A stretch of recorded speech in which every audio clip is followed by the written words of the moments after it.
senadores, los jueces, los magistrados, es decir, todo aquel que imparte justicia, de que al momento de emitir su fallo final, al momento de dictar un auto que le ponga fin al proceso o una sentencia que le pone fin al proceso, pues tiene la obligación ese juez o ese magistrado de retrotraerse hasta la Declaración de los Derechos Humanos y del Ciudadano de 1789.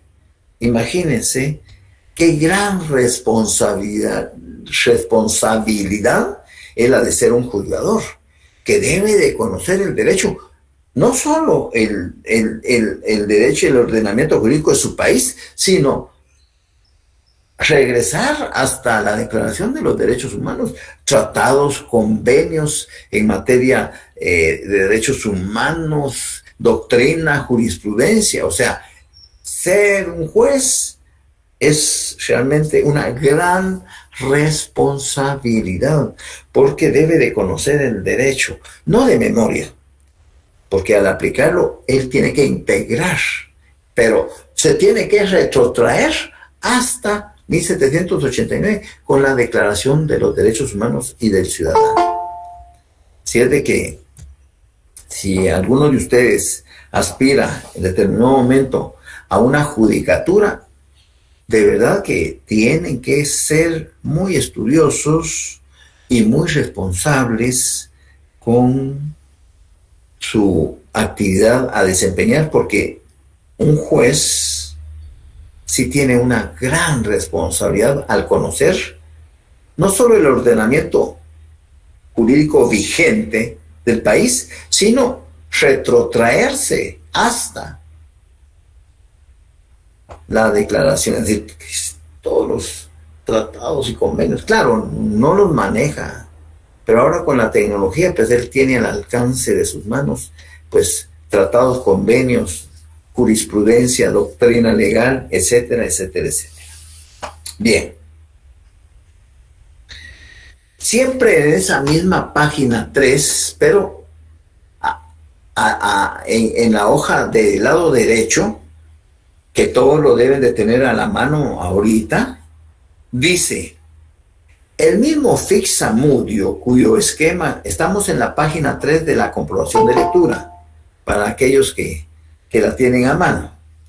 El mismo fixamudio, cuyo esquema clasificatorio seguimos, indica que el concepto puede dividirse convencionalmente, como todas las clasificaciones, en dos categorías fundamentales. Y ahí hasta en negrilla están: la protección de la Constitución y las garantías constitucionales. Vamos a comenzar a trabajar la protección de la Constitución, o sea, la protección constitucional. Y literalmente, yo se los voy a explicar después de mi ejercicio mnemotécnico, dice: la primera, es decir, la protección de la Constitución, se integra por todos aquellos instrumentos políticos, económicos, sociales y de técnica jurídica que han sido canalizados a través de normas de carácter fundamental acá en la Constitución e incorporados a los documentos constitucionales con el propósito de limitar el poder y lograr que sus titulares, es decir, los gobernantes, los diputados, los ministros, el vicepresidente, el presidente, los magistrados de la Corte de Constitución, los magistrados de la Corte Suprema, los magistrados de las salas de apelaciones, los jueces, etcétera, etcétera, los directores de la Policía Nacional, los ministros de Estado, los viceministros, el Contralor General de la Nación, el Procurador, el Jefe del Ministerio, etcétera, todo aquel que detenta autoridad, se sometan, ¿ya?, a los lineamientos establecidos en la propia Constitución.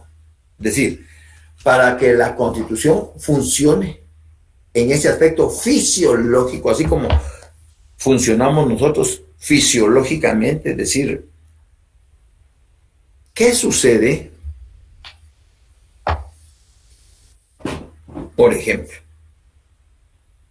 en las personas mayores a 75 años, pongamos 75 años, hombres o mujeres, nuestros abuelitos, nuestros padres, nuestros tíos o tías, si es que están cercanos a nosotros. Puse esa edad, pero no es exacta, puede ser a los 60 años, puede ser a los 65, a los 70, pero bueno, pongo 75 por decir un ejemplo. Alguien de los que están conectados, de los 163 que están conectados, alguien tiene un pariente que tenga 75 años o más, para poner un ejemplo de cómo el aspecto fisiológico funciona en nuestro organismo y cómo el aspecto fisiológico del ordenamiento jurídico funciona en la Constitución. ¿Alguien tiene un pariente? Sí, correcto. Mi mamá tiene 77, Edgar Antonio, bueno, perfecto. Muy bien, ahí quedemos. Todos los que participaron que sí tienen un pariente mayor de 75 años, si se dan cuenta, y ustedes son observadores, a ellos ya no les da sed. Ellos pueden pasar todo el día sin beber un vaso con agua, porque el cerebro ya no le manda la orden de sed. Ya no les manda la orden. Y ellos pueden pasar desde las 8 de la mañana a las 5 de la tarde sin beber tan solo un vaso con agua. No, porque el cerebro no le ordena. ¿Y qué pasa? Que la poca agua que le va quedando en su cerebro se la va consumiendo y comienza un proceso de deshidratación en el cerebro a esas personas. Entonces ya comienzan que ¿a qué venía yo aquí al cuarto? ¿A qué yo venía a traer algo? O buscan las llaves y las llaves las tienen en la mano, pero andan buscando las llaves, o los anteojos que lo tienen así. Es que no me acuerdo dónde dejé los anteojos. O sea, y entonces la familia se comienza, primero no observa a la familia. La familia les da igual. Mejor si no chinga, ¿verdad? Mejor si no pide agua, porque hay que estar encima. ¿Ya? Entonces, el cerebro se deshidrata. Y al deshidratarse el cerebro, comienza uno a hablar incoherencias. Cuestiones que no tienen lógica. Pero no es porque esté uno loco, usted loca. No, es la deshidratación del cerebro. Y si no, pues se le comienzan a olvidar las cosas y hasta comienza cierto temblor. Y uno, la puchica, peor que es el Parkinson. Y ya no, es deshidratación del cerebro. Ustedes o quienes están a cargo de ellos deben de obligarle a que por lo menos deben de beberse entre 6 y 8 vasos con agua al día. Así, obligado, para mantener hidratado el cerebro. Pues lo mismo pasa acá. Todos esos instrumentos políticos, económicos, sociales y de técnica jurídica o jurídicos están aquí dentro de la Constitución. ¿Y con qué objetivo están ahí? Para decirle a los que están gobernando, mire, un momento, usted no puede ser superior a la Constitución ni a las leyes, usted tiene que regirse por lo que dice la Constitución. ¿Y qué hacen nuestros gobernantes? Mire, a mí la Constitución me vale 20. Yo hago aquí lo que me da la gana porque soy el presidente de la República, soy el magistrado, soy el diputado, soy el ministro. A mí la Constitución me da risa. Así que, pero el estudioso creó esas instituciones para llamar al orden y decirle, mire, por favor, no se pase de la raya, señor presidente, señor vicepresidente, señor ministro. Usted debe de ser respetuoso para la norma constitucional. Y aquí están sus atribuciones específicas. Y si no, pues en la ley orgánica del Ejecutivo o del Legislativo, ahí está su qué hacer. No tiene por qué irse usted más allá porque ahí está. Pero acá y en cualquier parte del mundo, los gobernantes hacen lo que les da la regalada gana. Y por eso es que el mundo está como está. Porque hay una inobservancia al cumplimiento de la ley. Son pocos los países contados, como Suecia, como Finlandia, como países donde realmente se rigen por lo que dice la norma, la ley, es decir, el mismo presidente del Parlamento toma el bus como cualquier ciudadano. En los Países Bajos, ahí les construyen, por decir algo, a los diputados al Congreso, y acá les construyen unos apartamentitos de 25 metros cuadrados que tienen lo mínimo, es decir, tiene su salita, su comedor, su dormitorio, su servicio de baño sanitario, pero lo mínimo. Si el diputado, por decir algo, vive hasta en Puerto Barrio, se tiene que estar viajando, entonces le construyen ahí, mire, eso es suyo, úselo, mientras usted esté en el ejercicio de su judicatura, úselo. Y él, ese diputado, ahí en esos Países Bajos, él lleva su ropa a la lavandería, la lava, él, si tiene para pagar, ¿quién le haga la limpieza? Y si no, él limpia y hace su limpieza.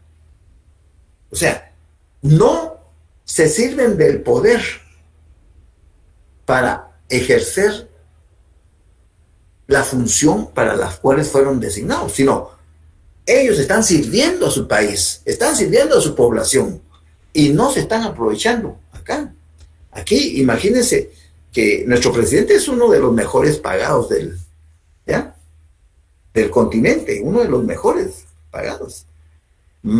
Solo en salario, más de 150,000 quetzales, solo en salario. Aparte la comida, los viáticos, las comisiones, las dietas y bla, y todo, todo, la casa, todo. Entonces es terrible, pues, ¿ya? Se le compara al salario del rey de España, ¿verdad? O sea, exactamente, ¿ya? Carlos Pérez, dime. El alcalde de aquí del pueblo gana 105,000 quetzales y somos un pueblito de apenas 40,000 habitantes. Es una afrenta, pues es una afrenta para la población. 105,000 quetzales, hijo de la madre. Imagínense ustedes, multipliquen esos 105,000 por 48 meses, más los negocios turbios y las comisiones que en efectivo exigen. Porque ahora, como ya están siendo controlados, como ya están siendo, entonces ya no piden en efectivo. Ahora lo que están pidiendo es en oro, en barras de oro. Así, 10, 15 barras de oro cuesta 1,000,000 de quetzales y las se pone en una caja de cartón ahí, ¿quién se va a dar cuenta? ¿Ya? Da tristeza realmente. Entonces, ese es el problema. Hay una desproporción de los salarios en relación al ingreso per cápita de los pobladores, pues. Yo creo que ni sumando los salarios de esos 40,000 llegan a esa cantidad, pues. Es terrible, pues, ¿ya? ¿Y quién dice algo? Nadie. Porque la misma población lo eligió. ¿Ya? La misma población lo eligió. Entonces, no se puede hacer nada, pues. Es una corrupción tremenda que no está acorde a la situación económica del municipio. ¿Ya? Pero bueno, no solo en tu municipio. Mira lo que gana aquí el alcalde Quiñones, ¿verdad? Y qué trabajos ha hecho Quiñones que vengan a solucionar de una vez por todas el transporte del agua, el transporte el problema del agua, del saneamiento ambiental, de drenajes, de basura, de transporte público.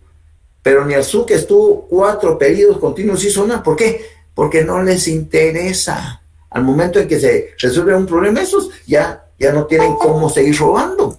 Ese es el problema. Entonces, ¿qué hacen? Maquillajes, un sembradito, un arbolito, un jardincito por allá, unos columpios por allá, y la gente feliz, ¿verdad? Que les pintan sus banquetas, porque eso es lo que quiere la gente, ¿ya?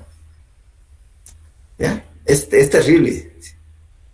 Es terrible. Entonces, no hay una preocupación ni de las autoridades municipales, ni de las autoridades centrales, de mejorar las condiciones de vida material de sus habitantes. No les interesa. Lo que les interesa es llegar a la guayaba, llegar al poder y aprovecharse de esos 4 años para lograr hacer todo lo que puedan para irse después a descansar tranquilamente, con sus conciencias no tan tranquilas que digamos, pero ¿qué vamos a hacer? Sí, es cierto, no, estamos, miren, el estado de nuestras calles es lamentable. ¿Qué hacen las empresas que son de los mismos síndicos o concejales que prestan ese servicio a la municipalidad? Levantan el pavimento que está bien y ponen otro, y donde está mal, lo bachan. O sea, lo bachean, ¿verdad? O sea, da risa lo que hacen, pues, ¿ya? Pero bueno.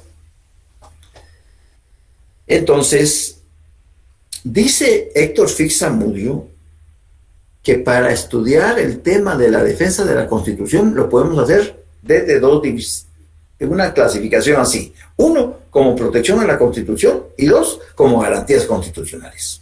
Eso está claro. Hoy, protección constitucional está integrada por todos aquellos instrumentos políticos, económicos, sociales y de técnica jurídica que han sido canalizadas a la norma constitucional e incorporados a los documentos constitucionales con el único objetivo de limitar el ejercicio del poder político de los que detentan dicho poder y que ellos se sometan a los lineamientos establecidos en la propia Constitución. En el título que dice protección constitucional, aquí, protección constitucional, ahí hay una sintetizada la definición de protección constitucional. Está constituida, como hemos apuntado, por los instrumentos encaminados a proteger el orden constitucional. Pueden ser de diverso carácter, político, económico, social y estrictamente jurídico, pero siempre todos se manifiestan a través de normas de carácter constitucional. Vamos con los instrumentos políticos. Número 1, división de poderes. Acá, división de poderes. Artículos 140 y 141 son fundamentales para esa respuesta. 140. Subrayenlo, por favor. Estado de Guatemala. Guatemala es un estado libre, independiente y soberano, organizado para garantizar a sus habitantes el goce de sus derechos y de sus libertades. Su sistema de gobierno es republicano, democrático y representativo. 141. La soberanía radica en el pueblo, quien la delega para su ejercicio en los organismos legislativo, ejecutivo y judicial. La subordinación entre los mismos es prohibida. Entonces, más claro no puede estar la Constitución. Si queremos estudiar cuál es la función esencial del legislativo, nos vamos al artículo 157 al 181. Y en ese articulado encontramos todas las funciones, atribuciones del organismo legislativo. Y si todavía no estamos contentos, pues nos vamos a la ley orgánica. Y aquí profundizamos un poquito más el contenido y conocimiento de el organismo legislativo. Si queremos estudiar el organismo ejecutivo, pues nos vamos del artículo 182 al 202 y a su ley orgánica, y ahí vamos a encontrar todos los aspectos esenciales. Y si nos vamos al organismo judicial, del artículo 203 al 222, y nos vamos a su ley orgánica, a la LOG, para tratar de ampliar el contenido del organismo judicial. Entonces, ahí no hay ningún problema, no hay ningún pierde, está todo claro. En esa división de poderes, en el artículo 141 hay un final del artículo que dice: la subordinación entre los mismos es prohibida.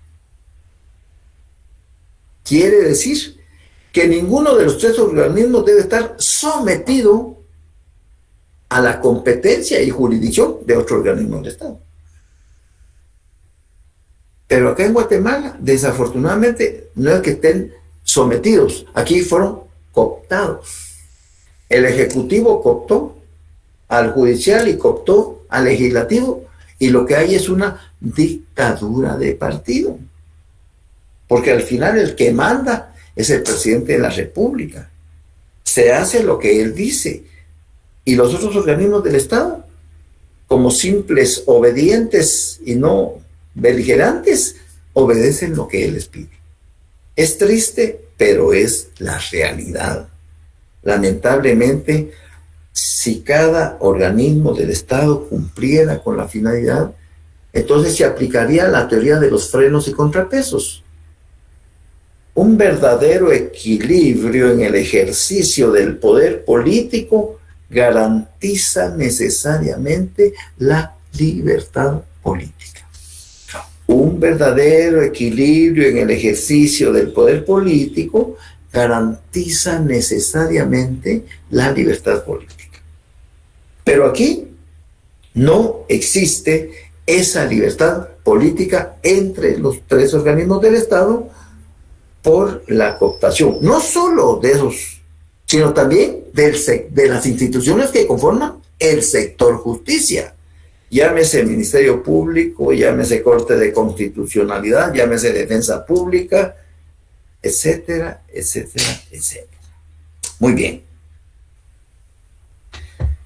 Sigamos. Entonces, la división de poderes es el primer ejemplo de lo que es un instrumento de carácter político.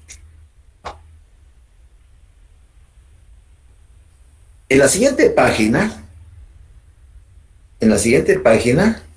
encontramos el número 2, controles intraórganos e interórganos. O está en negrías, controles intraórganos e interórganos. Son controles políticos que se dan adentro del propio órgano, adentro de. Controles políticos que se dan adentro del propio órgano. Y controles políticos interórganos. Controles políticos entre los órganos del Estado. Dice ese párrafo: dentro del juego del poder entre los distintos órganos que cooperan en el proceso de gobierno, se han creado instituciones de control. Algunas funcionan dentro del propio órgano y otras entre diversos órganos. Karl Lowenstein es un alemán, es quien formula este esquema y lo llama controles intraórganos, por ejemplo, al bicameralismo, al refrendo y a la votación calificada. Todos son controles intraórganos porque son controles políticos que se dan adentro del propio órgano. Y controles interórganos O sea, controles entre los órganos del Estado, por ejemplo, el veto presidencial, la interpelación ministerial, los informes ministeriales, etcétera, etcétera, etcétera. Si yo les preguntara a ustedes, ¿en Guatemala existe bicameralismo? ¿Qué me responde? No, licenciado. No, licenciado. No, licenciado. ¿Qué es lo que existe entonces?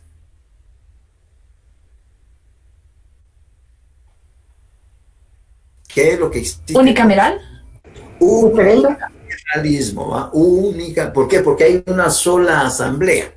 Una sola asamblea, una sola cámara que está integrada por 160 diputados que fueron electos popularmente. El bicameralismo existe en España, existe en Francia, en Inglaterra, Estados Unidos, México, ¿ya? Donde hay la existencia de dos cámaras. Entonces, vayámonos al unicameralismo, vayámonos a nuestro organismo legislativo. Artículo 157. ¿Tienen su constitución ahí? Potestad legislativa e integración del Congreso de la República.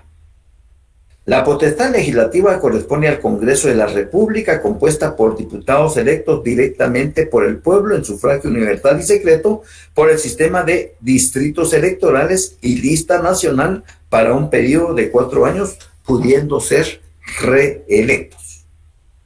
Cada uno de los departamentos de Guatemala, 22 en total, constituye un distrito electoral. El municipio de Guatemala, es decir, el municipio de Guatemala, por la cantidad de la población que tiene, forma el distrito central. Y los otros municipios, es decir, los restantes 15 municipios del departamento de Guatemala, constituyen el distrito de Guatemala. Por cada distrito electoral deberá elegirse como mínimo un diputado. La ley establece el número de diputados que corresponde a cada distrito de acuerdo a su población. Un número equivalente al 25% de diputados distritales será electos directamente por diputados por listado nacional. ¿Tienen a la mano ustedes la ley electoral y de partidos políticos? Pregunto. ¿Tienen a la mano la ley electoral y de partidos políticos? Sí, licenciado. Licenciado. Muy bien. ¿Y tienen un resaltador? Sí, licenciado. Bueno. Sí, licenciado. Búsquenme entonces en su ley electoral y de partidos políticos el artículo 205. Alguien que me lo lea. El artículo 205. Yo, licenciado. Por favor. Del transfugismo. Se entenderá por transfugismo el acto por el cual... 205. 5. 205. ¿Sí? ¿De qué ley? Ley electoral y de partidos políticos. Sí. Es que está el 205 normal y el 205 TER, licenciado. Correcto, pero no. Leamos. Bueno, sería el de la integración del Congreso de la Ahí, República. mija linda, ya me habías asustado. Sí. Gracias, Carlos. Sí. Dice, el Congreso de la República se integra con diputados electos en los distritos electorales y por el sistema de la lista nacional. Cada departamento de la República constituye un distrito electoral, con excepción del departamento de Guatemala, en el cual el municipio del mismo nombre comprenderá el distrito central y los restantes municipios constituirán el distrito departamental de Guatemala. Sí, solo disculpe.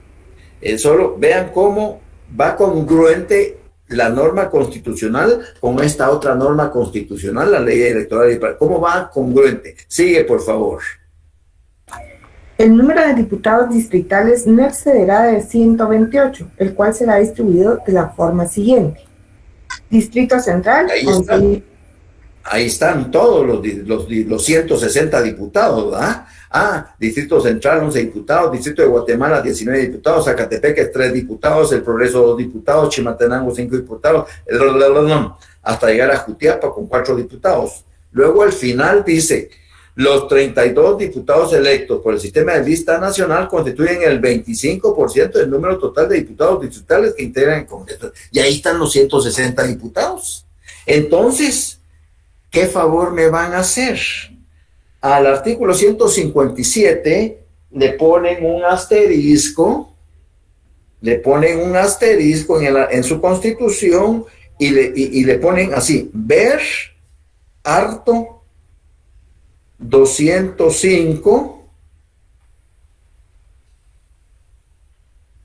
ley PP, partidos políticos. Entonces ya ustedes automáticamente conectan el 157 con el 205, conectan con el transfugismo, etcétera, etcétera. Pero ya ustedes ya están conectados con eso.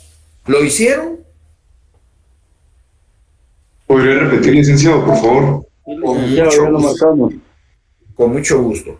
Yo les sugiero que en el artículo 157 de su Constitución le hagan una llamada, un asterisco al artículo 157 y a un ladito pongan ver harto 205 ley partidos políticos.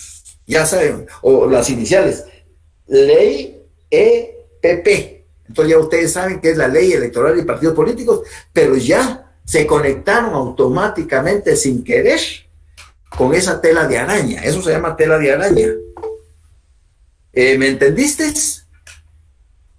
Sí, gracias, licenciado. ¿Cómo no? Carlos, dime. Creo que sería bueno hacer lo mismo también con la ley electoral de partidos políticos. Exactamente, es decir, correcto, muy bien. Entonces, hagan lo mismo. Es que, vean, me gusta la iniciativa porque ya ustedes deben de irse preparando ya para su examen técnico profesional. Entonces, en el 205 arribita, ustedes solo ponen aquí, ver harto 157 Constitución. ¿Ya? Y entonces amarraron las dos cosas. Gracias por la sugerencia, que es bienvenida, porque eso nos facilita la tarea. ¿Estamos bien? ¿Vamos bien? Sí, licenciado, muchas gracias. Licenciado. Muy bien. Por hoy nos vamos a quedar ahí, ¿ya? Porque tengo que explicarles los controles intraórganos en una clase y en otra clase los interórganos, pero tenemos que manejar bien los artículos que vamos a mencionar. ¿Dudas, preguntas al respecto? Ya no hay más laboratorios. Daniela, dime, Daniela Alejandra. Buenas tardes, licenciado. Solo que una consultita. Quería saber si podría apoyarme con la pregunta 16 de la comprobación de lectura. Por favor. Pregunta 16 de la comprobación de lectura. El Estado guatemalteco se organiza dentro del constitucionalismo liberal burgués a partir de la independencia, aunque recoge la aportación del constitucionalismo social a partir de 1945. ¿Cuáles cree que fueron algunas de las instituciones del constitucionalismo social que se aportaron a partir de la Constitución de 1945? Está la autonomía universitaria.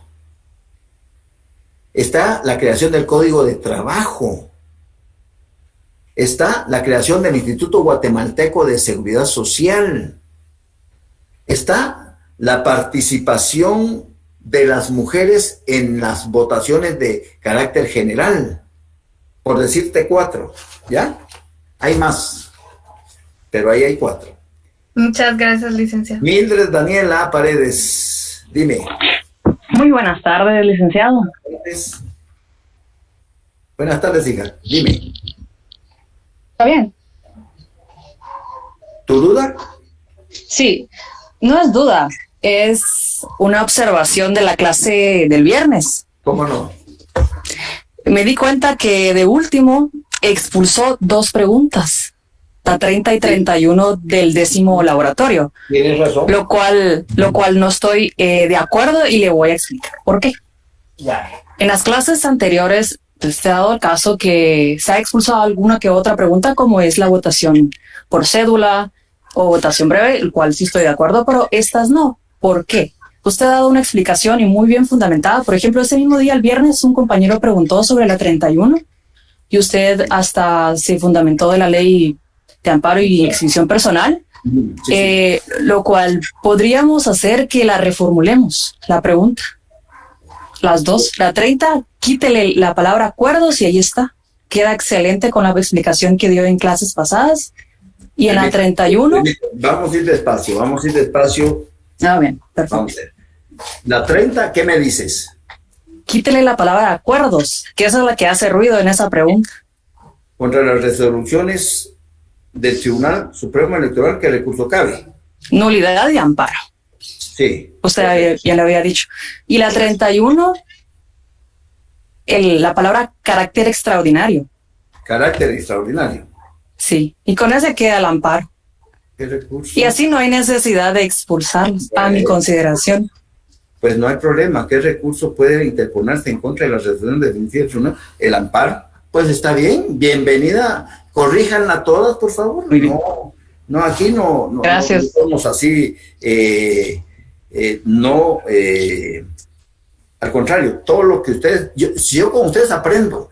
Lo que pasa que muchas de estas se me van porque las trato de actualizar en lo posible, pero algunas se cuelan, pero estas ya quedarán para la posteridad corregidas. 30 contra las resoluciones del Tribunal Supremo Electoral. ¿Qué recursos caben? Nulidad y amparo, perfecto. ¿Qué recurso puede interponerse en contra de las resoluciones definitivas del Tribunal Supremo? Amparo. Estamos muy bien. Sí. Te agradezco, Miguel. A usted. Gracias. Muy bien. ¿Alguien más? Yo, licenciado, Por favor, Mauricio. fíjese que tengo dudas sobre la pregunta número 14 del laboratorio 12. ¿Podría ayudarme? Gracias. Laboratorio 12. ¿Qué pregunta? La número 14. 14. ¿Cuáles son los requisitos para elegir Contralor General de Cuentas? Bueno, ahí te tienes que ir forzosamente, pero te vas al artículo de la Constitución, al 237. Vamos a ver. Al 232. Contraloría General de Cuentas. El Contralor General de Cuentas de una institución, Elección del Contralor General de Cuentas, 233. El jefe de la Contraloría General de Cuentas será electo para un periodo de 4 años por el Congreso de la República por mayoría absoluta de diputados que conforman dicho órgano. Solo podrá ser removido por el Congreso de la República en los casos de gozará de las mismas de cada se nombrará El Contralor de Cuentas debe ser mayor, ahí están los requisitos, 234.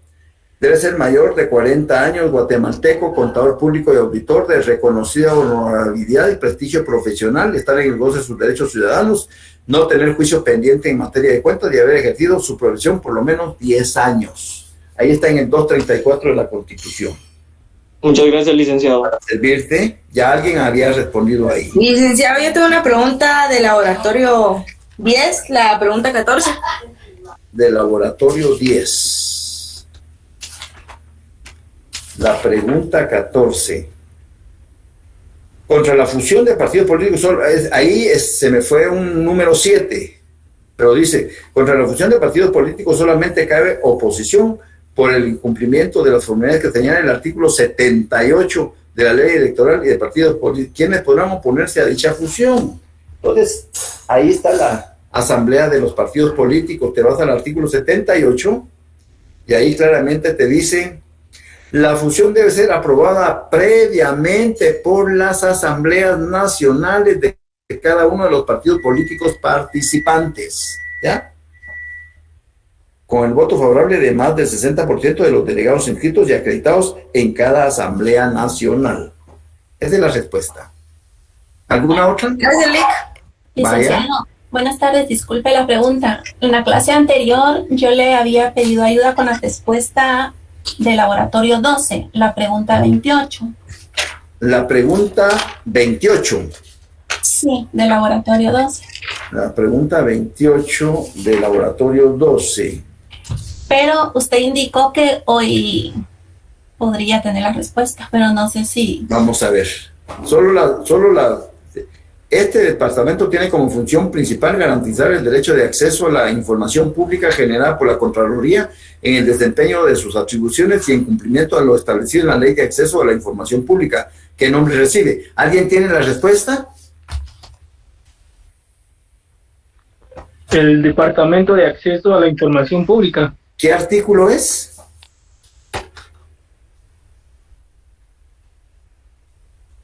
Eso fue lo que quedó pendiente, licenciado, porque yo lo tenía en el artículo 16 del reglamento de la Ley Orgánica de la Contraloría, pero es del año 2017. Ahora del actual, en el artículo 16 dice algo completamente diferente. Entonces usted nos dijo que iba a buscar el artículo. Sí, sí.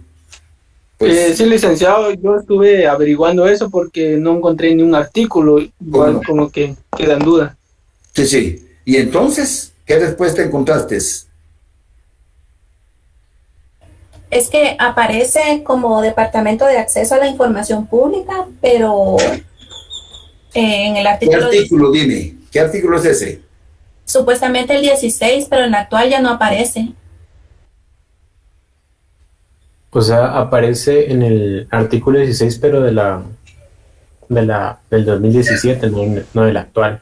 Dirección tiene como función principal implementar estrategias y políticas de comunicación interna y externa que necesitan dar a conocer los resultados de trabajo y actividades de proponer. Este es el artículo 15. Sí, pues nada que ver en relación a la ley. Bueno, lo que voy a llamar a la Contraloría de Cuentas, voy a llamar mañana. Sí, lo tengo aquí anotado, pero no hice el esfuerzo, no, se me fue, la verdad es que se me fue, pero te prometo tener la respuesta, ¿oíste? Para el viernes. Sí, licenciado. Sí, la voy a sacar de una vez para llevármela. ¿Ya? ¿Alguna otra? Licenciado, buenas tardes. Buenas tardes. Tengo duda con la número 28 del laboratorio 8. ¿28 de laboratorio? 8. 28 de laboratorio 8.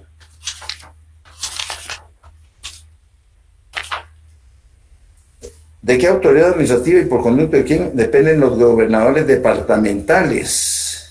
Bueno, los nombra el presidente de la República, pero su jefe inmediato superior es el ministro de Gobernación, aunque los nombre el presidente de la República. El ministro de Gobernación es el jefe inmediato superior de ellos. Entonces dependen del Ministerio de Gobernación. De las políticas que diseña el ministro de Gobernación, se trasladan a los gobernadores departamentales. Y en la Constitución hay un artículo que habla efectivamente sobre los gobernadores departamentales. Está en el artículo 46, licenciado, tengo yo acá. 46. De la ley del organismo ejecutivo. Ah, de la ley del organismo, pero hay un artículo, hay un artículo 227 de la Constitución. El gobierno de los departamentos estará a cargo de un gobernador nombrado por el presidente de la República. Deberá reunir las mismas calidades que un ministro de Estado y gozará de las mismas inmunidades de este, debiendo haber estado domiciliado durante los 5 años anteriores a su designación en el departamento para el que fuere nombrado. ¿Ya? De ahí se desprende. El nombramiento viene del presidente, pero jerárquicamente el ministro de Gobernación es el que de esa organigrama dependen los gobernadores, aunque sea electo por el presidente a propuesta primero del Consejo Regional del departamento a que se refiera el nombramiento. ¿Ya? Proponen una nómina de 5 o 6 personas de honorabilidad, de reconocida honorabilidad, y es el presidente el que decide nombrar. ¿Ya? Muchas gracias, licenciado. Vaya, para servirte. Licenciado, la 30 del laboratorio 9. La 30 del laboratorio 9.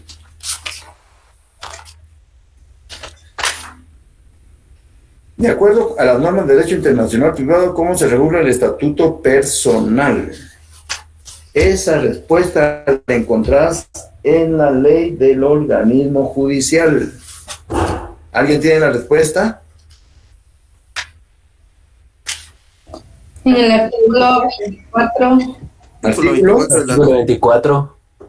¿Artículo? 24. 24, muchas gracias. Estatuto personal. El estado y capacidad de las personas y las relaciones de familia se rigen por las leyes de su domicilio. Artículo 24 de la LOG. Muy bien. Gracias, licenciado. Muy bien.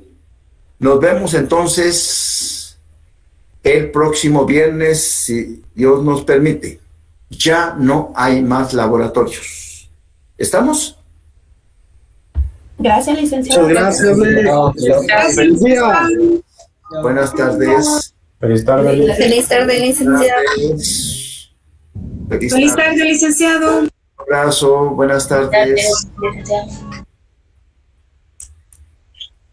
Buenas tardes, licenciado. Buenas tardes, Jenny, Marisela. Un abrazo.